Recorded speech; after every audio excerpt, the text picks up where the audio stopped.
재미있는 과학에 목마른 여러분들을 위한 본격 과학 잡담 토크쇼 괴짜과학 시간입니다. 값싼 금속으로 금을 만든다는 연금술, 허무맹랑한 이야기로 들리시죠? 하지만 이 연금술이 오늘날 화학의 기초가 됐다는데요. 황금을 만드는 신비의 학문 연금술에는 어떤 과학이 숨어 있을지 화면으로 함께 만나보시죠.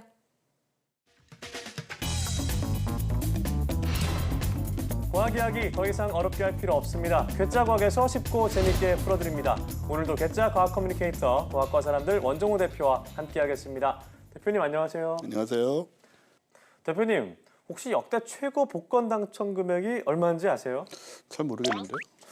무려 407억 원이라고 합니다. 정말 엄청난 금액이죠? 그러게요. 그 돈이 있으면 정말 얼마나 좋을까라는 생각이 드는데 그래서 제가 한번 준비해봤습니다.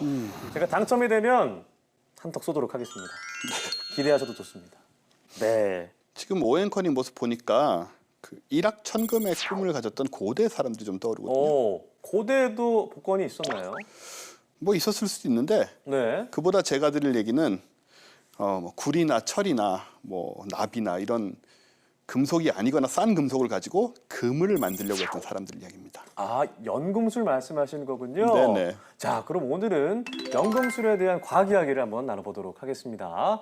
네, 그럼 이 반짝반짝 금을 만드는 연금술 언제부터 시작이 됐을까요? 연금술은 이집트의 알렉산드리아에서 네. 기원전에 이미 시작됐다고 보고 있고요. 이집트에서 시작했군요. 네. 그 다음에 이집트 문물에 영향을 받은 뭐 그리스인들이 그 네. 연금술을 발달시켜서 계속 이어진 거죠. 아, 그래요? 네. 연금술의 이론적 바탕은 아리스토텔레스의 사원서설이라고 있습니다. 아, 아리스토텔레스가요? 네. 물, 불, 공기, 흙 이제 모든 만물은 이 네 가지로 구성되어 있다는 것인데 네. 각각의 원소는 서로 다른 두 가지 성질을 가지고 있어서 네. 요걸 바꾸면 또 다른 걸로 바뀔 수 있다. 오. 뭐 이런 게 그 바탕에 있어요. 그렇군요. 그래서 이제 요거를 근거로 해서 네. 금을 만들 수 있는 연금술의 발상이 시작이 된 거죠. 연금술은 사실 그냥 허무맹랑한 얘기일 거라 생각했는데 고대 사람들도 어떤 이론적인 바탕을 갖고 있었네요. 허무맹랑하긴 네. 합니다. 근데 이론적인 그래요? 또 바탕도 나름대로 있었던 거고. 연금술은 사실 이제 소설의 단골 주제라고 할 수 있는데 이 금을 만드는 연금술사 실제로 존재했나요? 물론이죠. 네. 물론 성공하진 못했지만 예. 그걸 계속 추구했던 사람들이 있었던 거죠. 그 중에 우리가 이름만 대면 바로 알 수 있는 아주 유명한 과학자도 있습니다. 아, 유명한 과학자가 있었군요. 누군가요? 바로 근대 과학의 아버지인 아이작 뉴턴이죠. 와, 만류인력의 법칙 아이작 뉴턴이요. 네네. 아주 많은 과학 분야에서 업적을 남긴 사람인데 네. 사실은 연금술에 일생을 바친 측면이 좀 있어서 아, 그래요? 네, 1936년에 이제 경매에 나온 뉴턴의 미출판 기록물들, 네. 이 저서들 329편이 있었는데 그중 3분의 1이 연금술 관련된 글이었어요. 와, 그렇게나 많이요? 네, 관심이 많았군요. 그래서 미국의 경제학자인 케인즈, 네. 아주 유명한 사람인데 케인즈는 뉴턴의 연금술 문서를 본 다음에 이런 말을 남깁니다. 뉴턴은 이성 시대 최초 인물이 아니고 네. 최후의 마술사였다. 라고. 그 말을 남겼군요. 네네. 정말 냉정한 과학자라고 생각했던 아이작 뉴턴도 이렇게 비과학적인 연금술에 관심을 가졌다니까 신기하기도 한데요. 그렇죠. 자, 그러면 예전부터 연금술, 이제 어떤 물질을 금으로 만들고자 했을까요? 사실 뭐 철, 모래, 수은, 납 여러 가지 굉장히 많은 걸 가지고 금을 네. 만들려고 했는데 이제 되게 엉뚱한 소재를 가지고 실험을 했던 사람이 있습니다. 아, 엉뚱한 소재로요. 네. 실험의 주인공은 네. 17세기 연금술사인 해닝 브란트라는 사람인데 이분은 소변을 금으로 바꾸려고 했어요. 오줌 말씀하시는 거죠? 그렇습니다. 네.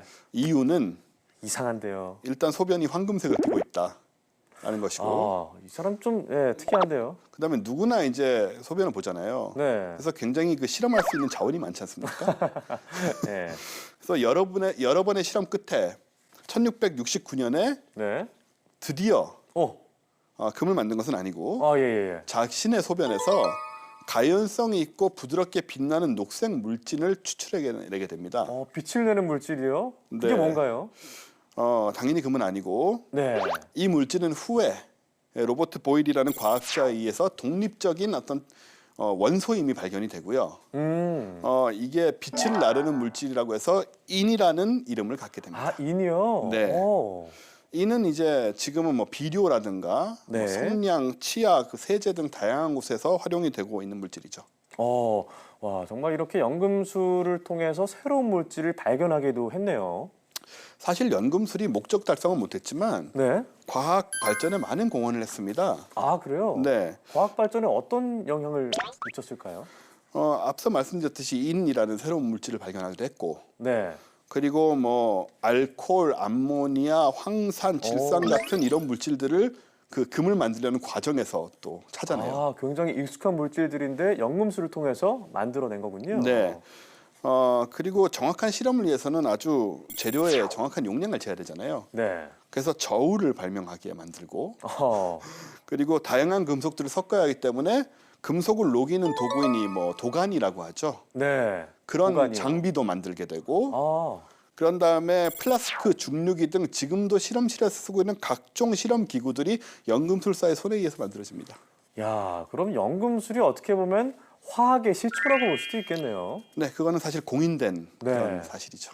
네, 정말 이렇게 여러 가지 연금술의 얘기를 하고 있는데 사실 제가 가장 궁금한 것은 정말 앞으로 금을 만들 수 있을까?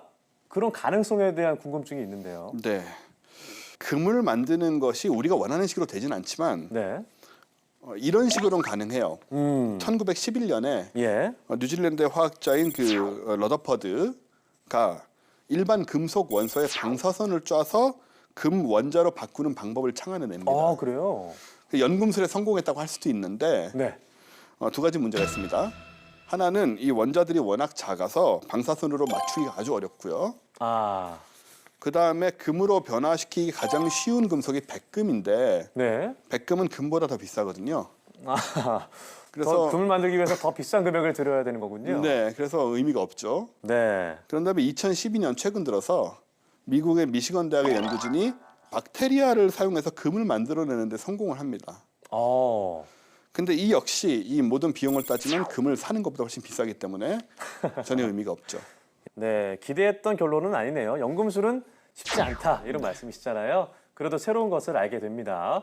자, 이렇게 다양한 물질로 금뿐만이 아니라 신소재를 개발하려는 움직임이 활발하게 이루어지고 있는데요. 네. 이런 현대판 연금술이 앞으로 또 우리 과학에 어떤 발전을 이뤄낼지 기대해 보도록 하겠습니다.